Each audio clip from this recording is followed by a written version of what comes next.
हमारे देश में घुसपैठियों को बचाने के लिए अदालतों को तब तक प्रेशर पैदा किया जा रहा है। मेरे देश का नौजवान कैसे ऐसे लोगों को माफ करेगा जो घुसपैठियों की वकालत करने के लिए ताकत लगा रहे हैं। चुप चुप चुप चुप। बीजेपी जितना भी सर सर सर बोल के चीखे वेस्ट बंगाल में, वहां पे भी madam madam madam Mamata Banerjee है। फिर से आप हारेंगे, सर भी मैडम के सामने कुछ नहीं कर पाएंगे, ये देख लेना। आप नागरिक का बात करते हो, सिटीजनशिप, इलेक्शन कमीशन घुमा फिरा के आप सिटीजन हो कि नहीं ये बता रहे। आप कौन होते हो? संविधान में कौन सा धारा में आप बता रहे हो? आपका पावर क्या है सिटीजनशिप देना लेना नहीं हो ये बताने के लिए? इसके लिए दूसरा authority national register of citizen होना चाहिए था, वो है ही नहीं। यहाँ पे इस देश में आइन है, डेमोक्रेसी है, संविधान है, बहुत सारे अथॉरिटीज है जो अलग अलग काम करना है, जिसको काम देना है, लेकिन नहीं, ये तो एक ही अथॉरिटी जो जुडिशियल से लेके सब कंट्रोल करेंगे। उसमें जितना करप्ट को करना है, करप्शन करना है, करेंगे। इसीलिए एक ही अथॉरिटी रहना है, सबको पावरलेस करना है। आप बोल रहे हो जो जनगणना 2011 में हुआ, 21 में, उस टाइम भी कोविड थे, लेकिन उसके बाद भी इतना साल निकाल गया, आपने तो किया नहीं। क्यों नहीं किया? उसका सर्वे जब स्टार्ट किया था, क्या रिपोर्ट आया जिसमें आपने बंद कर दिया? अगर बोले टाइम नहीं है, इलेक्शन आ गया, रोहिंग्या बांग्लादेशी, आप क्या बोल रहे हो? पश्चिम बंगाल बॉर्डर एरिया है, उसमें घुस रहे, ठीक है? तो फिर ये लॉजिक में मिजोरम, नागालैंड, आसाम, मेघालय, त्रिपुरा, वो भी तो है, वहाँ पे ऐसा क्यों नहीं है? क्यों सिर्फ बंगाल? क्योंकि 26 में इलेक्शन है। अच्छा, आप मान लो ये बॉर्डर है, इसलिए बांग्लादेशी घुस रहे। कहां से घुस रहे? बॉर्डर से। बॉर्डर किसका है? बीएसएफ के। बीएसएफ किसका है? सेंट्रल के। होम मिनिस्टर क्या कर रहे? वो लोग तो एटम बम नहीं है ऊपर से गिर रहे ना, वो इनविजिबल मैन है, वो तो बॉर्डर से ही घुस रहे ना। तो ये मानो जे सेंट्रल फेलियर है। और आप ये बताइए, आपके पास कोई सर्वे रिपोर्ट है कितना घुसपैठिया है, कितना बांग्लादेशी है, कितना रोहिंग्या? चीख रहे हो, चिल्ला रहे हो, आगे आगे आगे। कहां से आया? आपके रास्ते से। फिर कितना है? फिर क्या? चुप चुप चुप चुप। कितना कितना आपके पास कोई सर्वे है ही नहीं।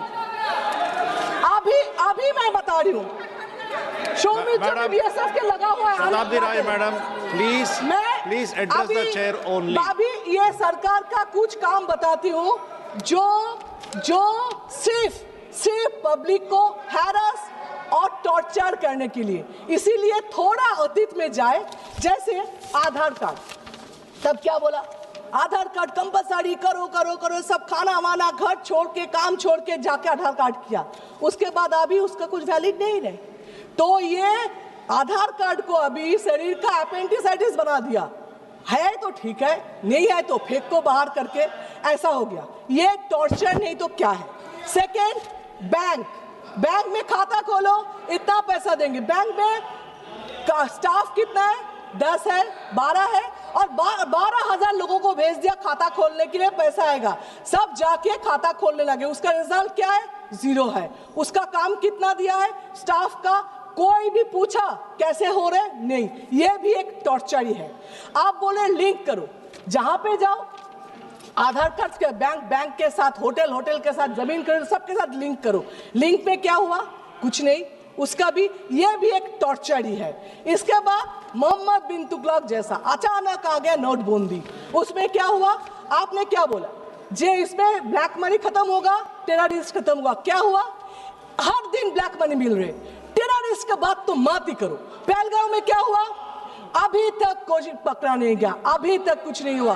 दिल्ली में आपके नाक के ऊपर ब्लास्टिंग हुआ, मतलब टेररिस्ट खत्म कर नहीं पाए, ब्लैक मनी खत्म कर नहीं पाए। फिर भी ये नोटबंदी और एक टॉर्चर ही है।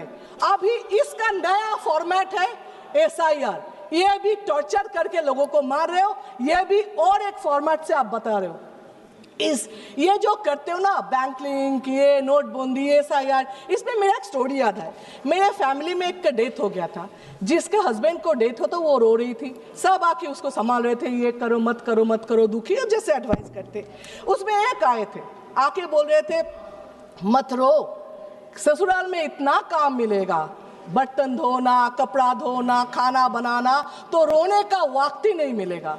मुझे लगता है यही पॉलिसी अपनाया सरकार ने, जो इतना बेकार काम देगा, लिंक करो, आधार करो, ये करो, जिसमें उसको पूछने का वक्त ही ना मिले काम क्यों है, नौकरी क्यों नहीं है।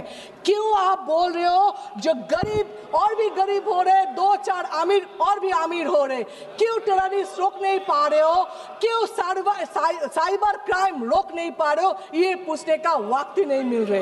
एक 80 साल के बुढ़े आके पूछे, बेटा देखो बेटा, मेरा बाप दादा यहाँ पे थे, मैं भी यहाँ पे जन्म लिया, मेरा 2 जनरेशन भी यहाँ पे है, फिर भी बेटा देखो तो मेरा नाम है कि नहीं, मैं नागरिक हूं कि नहीं, मेरा बाप दादा शहीद हुए थे इस देश के लिए, देखो ना बेटा उसका नाम कहीं पे है कि नहीं। ये जो शर्म की बात है, ये शर्म देश कभी आप पहले देखा नहीं। आप बताएं, इलेक्शन कमीशन ने वो जो 3 बातें थी ना, गलत बात नहीं सुनेंगे, गलत बात नहीं देखेंगे, गलत बात नहीं करेंगे, इसका नया फॉर्मेट लिया। क्या अपोजिशन जो भी करे उसको नहीं सुनेंगे, अरे वोट चोरी हो रहे नहीं देखेंगे, आप कुछ बोलो क्यों न्यूट्रल नहीं हो वो नहीं सुनेंगे। एक्चुअली ये जो बोल रहे हैं न्यूट्रल, उसका इलेक्शन कमीशन का पावर है, नहीं तो पूछ रही हूँ, वो तो कोई धन्यवाद कोई पार्टी के लिए तो नहीं है ना इलेक्शन कमीशन, किसका बॉन्ड इलेक्शन कमीशन किसी का बॉन्ड लेबर तो नहीं है। इलेक्शन कमीशन कोई पार्टी को जिताने के लिए, हराने के लिए शपथ तो नहीं लेते, ऑफिशियली अनऑफिशियली पता नहीं है। आप लोग बोल रहे हो जे फिर भी इलेक्शन कमीशन के ऊपर दाग इतना क्यों लग रहे, क्यों क्वेश्चन मार्क आ रहे, ये तो आप बताओ। बीजेपी जितना भी सर बोल के चीखे वेस्ट बंगाल में, वहां पे भी मैडम ममता बनर्जी है, फिर से आप हारेंगे, सर भी मैडम के सामने कुछ नहीं कर पाएंगे, ये देख लेना। Thank you sir.